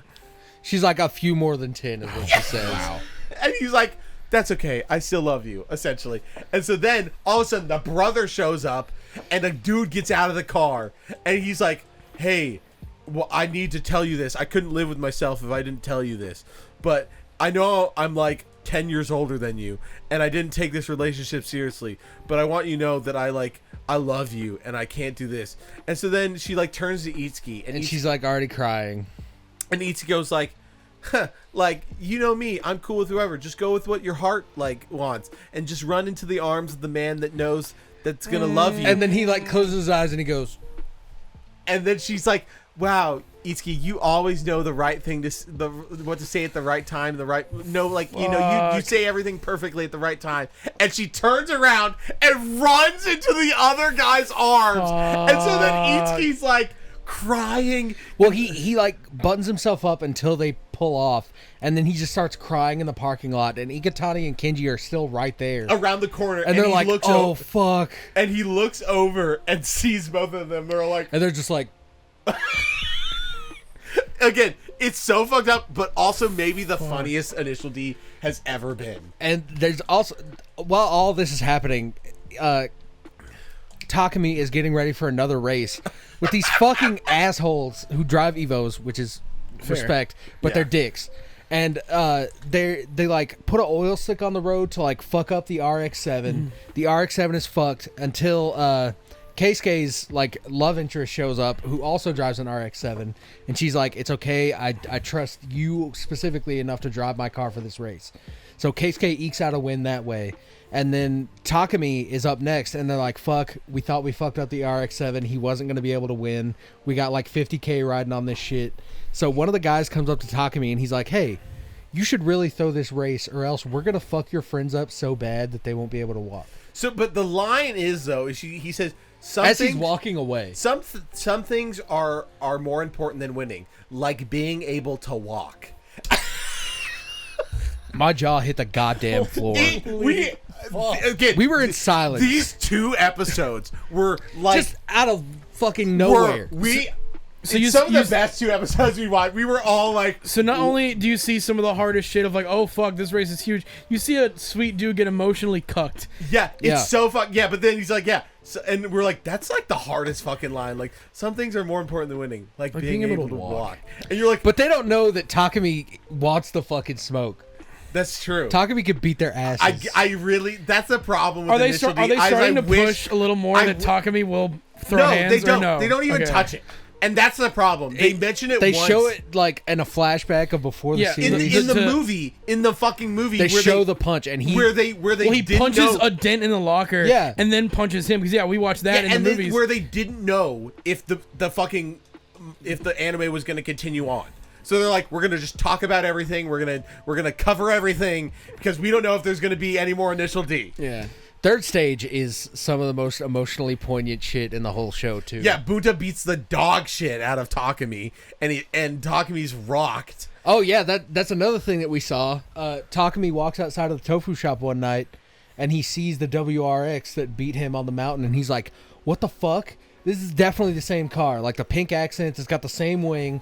And then Bunta comes out and he's like, "Yeah, I want you to drive this every now and again, just so you can get a feel for other cars." Every other day, he's switching off delivering tofu, and so then he starts getting fucked up in the head. He like has to like go to the ground, and he's like, "I fucking should have known. The only person that would drive that recklessly without a care in the world up on Mount Akina. My dad. I knew it had to be you." And then it just cuts to Bunta, and he's taking a long drag on that fucking dart. Like, and then the other part is he like starts driving this newer car with all-wheel drive, and he's like, he realizes that the 8.6 is not gonna be like, it's not a long-term car if he keeps wanting to win, because he's like, fuck, this is like, and he's like, this is incredible. Yeah, he's like, it handles so much better than my car, and he's like, fuck, and so he starts like slipping a little bit, but then he still beats the guy that was like, I'll break your legs, and yeah, that's been really good. I forget the second thing I was going to talk about, but it was something I really wanted to talk about too. But initially it was crazy. I want to give one more big shout out. Both the Warhammer, obviously, because like I've been going all in on lore shit, some other stuff, and just like learning more about just like, I'm probably not going to read this set of novels, but like what happened here, and like where we're at in the universe. I don't know if it's currently, I hear that, but with how good the novels are. Well, like I'm gonna get to them because like that's what it's like. I've listened. Again, it's so weird. Like you hear like dumb stuff about like, oh, if you play for your babies like other languages, they'll learn a language better. And I'm like, that's dumb. And everyone's like, that's not true. But the fact that I listen to Warhammer every night, and then when I was making the presentation and being able to just answer questions, I was like, I know so much more than I thought I did about Warhammer. I realized. This is completely off topic, but when I was a kid, I watched so much fucking Lord of the Rings, and I didn't realize how much of it stuck until I was watching it with someone for the first time, and they were like, "Who the fuck is Aragorn?" And I was like, "Oh, he's like the rightful king to the throne of Gondor." And then I was like, "I don't even know what any of that means." So that's what you're experiencing right now. Yeah. Speaking of, Silmarillion is really good. I need to read it as more of an adult and probably listen to it. You mean the show that Rings of Power should have been? Sure. Yeah. Silmarillion though is like, it's like poetic in a way that's like so hard to understand. But you get these stories of like essentially Aragorn's people and like all the shit that they had to do with like the early battles between like demigods, and shit goes hard. Like really hard. Yeah. So, but the thing that I wanted to say real quick, because I know we're probably gonna get that real quick. No, fuck it. Well, we okay. do. We do 2 hours. We go. We did 2.5 hours. Yeah. We got shit to talk about. Then- Hold on. okay, sorry. I will say, Silmarillion though makes shit like, remember when Gimli asks Galadriel for a strand of hair?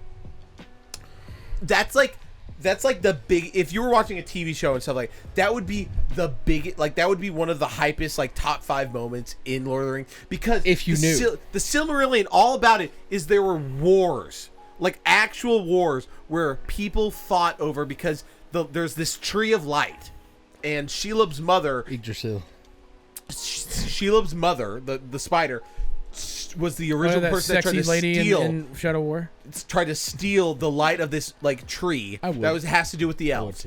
Now this whole thing, but then that whole war happened. So then Galadriel's hair was supposed to be shining with the light of that tree, because it was just like this beautiful hair that like had this glow. And this other elf dude that was like corrupted was like, I like love you, Galadriel, I'm gonna simp over you. All I want from you, like, you won't fucking let me fuck you, but all I would like is maybe a strand of your hair. And she was like, no, it won't happen. A war was started over the fact that he couldn't get a strand of her hair. This one dwarf who just shows that simps are not worth anything. A whole war. Then it goes to this dwarf who canonically they're very racist against each other. Goes like, I was so wrong about elves. You were the most beautiful person in the world. I don't know. Like, I don't need like a dagger or like cloaks or an elvish string, or like Legolas gets a bow. Like, I don't need these gifts. Like, just, would be wonderful for me just to be able to know that could I have a piece of your hair? And she goes, I'll give you fucking 3 pieces of her hair, which is like, again, world breaking. All that's in Silmarillion. So that's all I wanted to say. I need to get around to reading the Silmarillion, because I don't think I've read what is, I guess, now considered the Fellowship of the Ring book, because I think, wasn't it originally just like volumes of the Lord of the Rings? Now they actually have the names that are like Fellowship of the Ring, Two Towers, and Return of the King. Yeah, they did the naming retroactively. Yeah. So because I bought newer editions of the books, and I've read Fellowship. And I was like, that was really good, and it was like, it had stuff that I'm like, I don't think that was in the movie, but that's really cool. And I still need to read Two Towers and Return of the King, but there's other things like Aragorn's best friends with this wood elf that's from the Wood Kingdom where Galadriel's from, best friends with him, and then all of a sudden they show up to Lothlorien, and he's like, my dude, like, what's up? We're best friends. Yo, brother. Yeah. Then they try to like kind of put it in as like he's the guy that stands next to Galadriel all the time, because then the best part is at Helm's fucking Deep, he goes like, today fucking the Wood Elves will stand with you, and it's his boy. It's his fucking. He's like, what, dude? So that's what makes the Helm's Deep elves shit showing up again, all in the books. Not really talk about. Yeah. That he's this. Just to jerk my own peanuts for a second. I kind of did a similar thing with you and Alofa. Yeah. Yeah, 100%. 100%. I'm not gonna lie to you. I mean, it was a stellar campaign. I miss Alofa and the crew. Yeah, and I still want to know. I'll be back. I still want to know who the fuck you killed, because we were spending too long talking. Well, what? We'll see. Remember the first session? We were just first session of D&D, not Cyberpunk. We were like just kind of talking, goofing around, and BJ's like kind of sitting there waiting for us, and he's like, yeah, and then he like, did you flip a coin or roll a dice? What was it? Definitely wasn't because we were taking too long. It was gonna happen regardless. Was it gonna happen regardless, or was it because we were talking? I mean, there were definitely people that had to die. Yeah. So that's what I'm saying. I was like, well, just to get them to make like, hurry the fuck up, I can just do this now. Sure. Okay, yeah. As opposed to later, but still, it's still like, funny I'm sure that BJ's gonna make like 5 more dice rolls in this campaign. We're gonna get back to Cyberpunk. I would like to, BJ. I don't want to rush you, but I would like to get back to Cyberpunk or D&D. I do too. I just need to make. Even if it's just a flat plane. I will say this: take your time until you think it works for you, because obviously this is your world, your thing. Yeah. But like I'm also with Matt, where I'm like, been inching. To I want what's you to going be. on. I don't want you to be uncomfortable because I feel like I don't want that to affect your mindset about how you feel about your own campaign. Yeah, Because that's more important to me is your idea of feeling good about it. Because when you feel good about it, it bleeds into us. It translates to us. Where I like it. I mean, that's the whole cyberpunk campaign. Is you had all these ideas and you pieced them together and you did all this stuff and it made us feel so excited. And you were dope. You were like excited to like drop lore and drop like Easter eggs into it. And all of that. So all I want, though, is for you to feel confident about your campaign. The creative juices have definitely been flowing. And I know how the next session will go pretty much. You're going to get some lore for your character. And you're going to get some lore for your character. I just need a battle to happen. Yeah. I'm interested in... But I also think that, like, once you're able to figure out the little... the map thing. The map thing, it'll take you, like, 15 minutes. Because at first... Like editing video in the podcast was like a chore. Now I realize I can do it in like 5 minutes. Yeah. Like actually 5 minutes. How was the editing for this one? Because I was watching it too. BJ was a great up top. BJ was a really good friend. He sat with me during the whole time. Even the last like 20 minutes of it, he just stood. He stood behind me just on his phone. I just needed someone there. It was a chore, but we did it. Because it was really good. Because I was like kind of watching it. Because I was in the one back thing, which is how we record future presentations. I need to figure out how on OBS I record 2 screens. Okay. Because we did it just video, and so I had to save each of the slides as a video, as a image. Oh, okay. And put them in. It wasn't. Just time terrible. consuming. It just was time consuming. Okay. But if we were able to record 2 images at once, that would make it a lot easier. Then all I would do is overlay both. Mm-hmm. And all we would do is like we go and ready, set, go. Yeah. And then we start the presentation, and then I have a time code to set it to, and then all it is me dropping it in to thing and then trimming the end. Yeah. That's how easy it is. Because I do like how some of it was like elongated and then like shortened to the corner, because I was like, oh, that's kind of cool. Yeah. Where it was like, here's the only thing you need to know, and you've probably read it by now, and it's now here. Yeah, and it's like, even if you haven't read it, I'm just gonna I'm gonna verbally say it. It was good. So BJ had that idea too, which was a great idea because the one thing I didn't like was that it covered our new shit. That's exactly what I was going to say. Which, by the way, for that, we didn't really talk about it last week, but we have a set. We did. The whole end of that episode was we went through everything that's on the shelf. Did we? I was drunk. 100%. I was drunk. Dude, we were fucked up. Yeah. You passed out. Yeah, you passed the fuck out. Apparently I did, because like I remember like laying on the couch and just constantly being like in and out of consciousness. You were on the couch and then you went.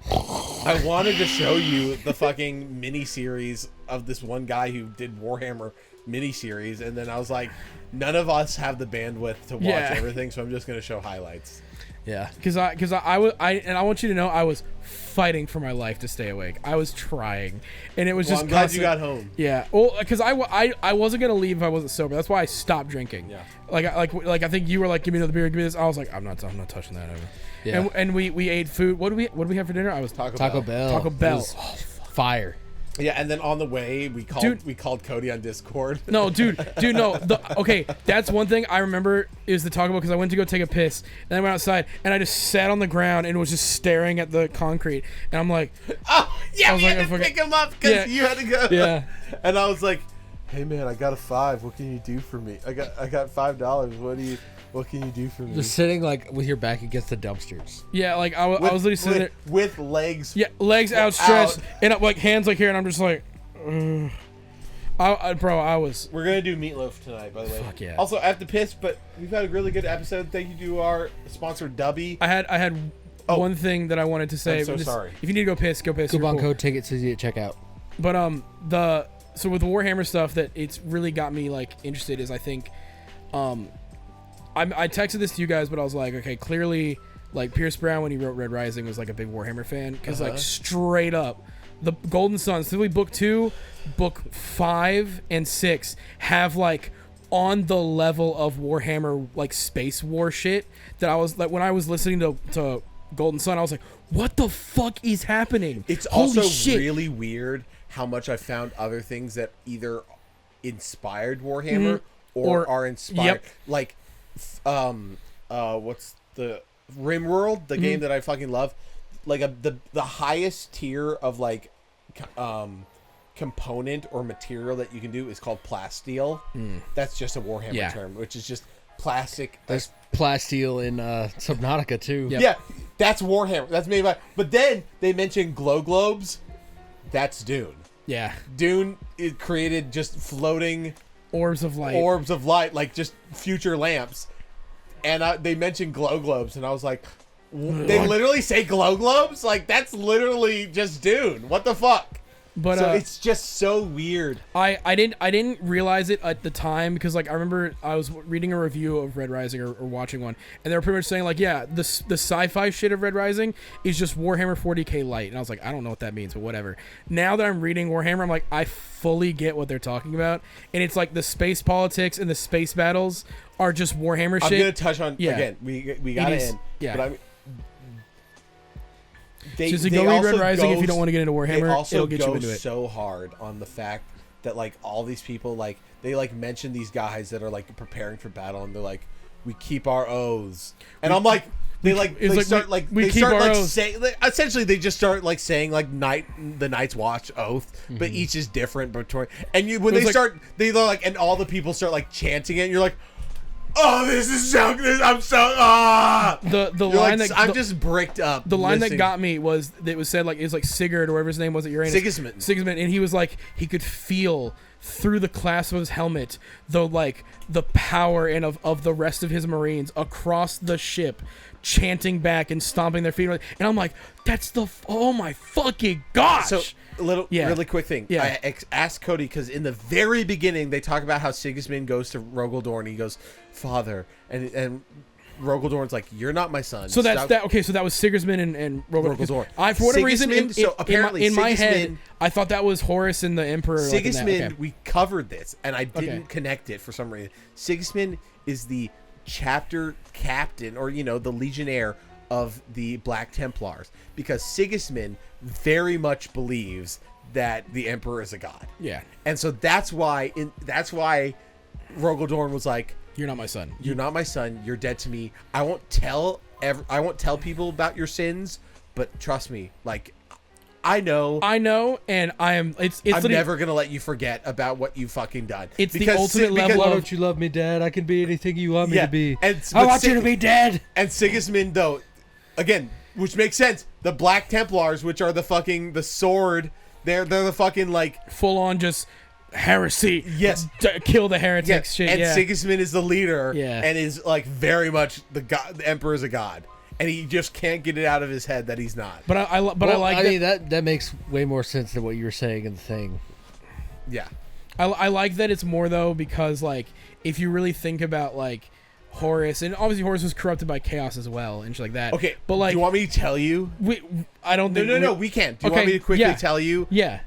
So I told you that the Horus heresy all begins with about the Emperor god. Are you a god? Are you a man? I'll prove it. Yeah. Yes. So it all has to do with the fact that Horus, what Cody was saying, is that they were like, oh, if you're not a god, then let's find the true gods. And then they like searched out, found Chaos, and was like, oh, these guys are pretty crazy and powerful. And then Chaos started corrupting him. So he was like, fine, if you're not a god, I'll find a god. Yeah, like and then found Chaos, and then got corrupted. Yes. Okay, because when we were talking about it, because I think you mentioned that Chaos was involved, but the way it was originally stated was like, you're a god. No, I'm not. Yes, you are. Civil War. Like it's like the Captain America Civil War meme where it's like, yes, no, poof. Like and now that's like, okay, so he was like, fine, I will prove, like, if you're not a god, we'll find a god. If we can't and then find I'll serve him, because if you're just a man, I'm not gonna follow. Yeah, I'm not following another dude that's gay.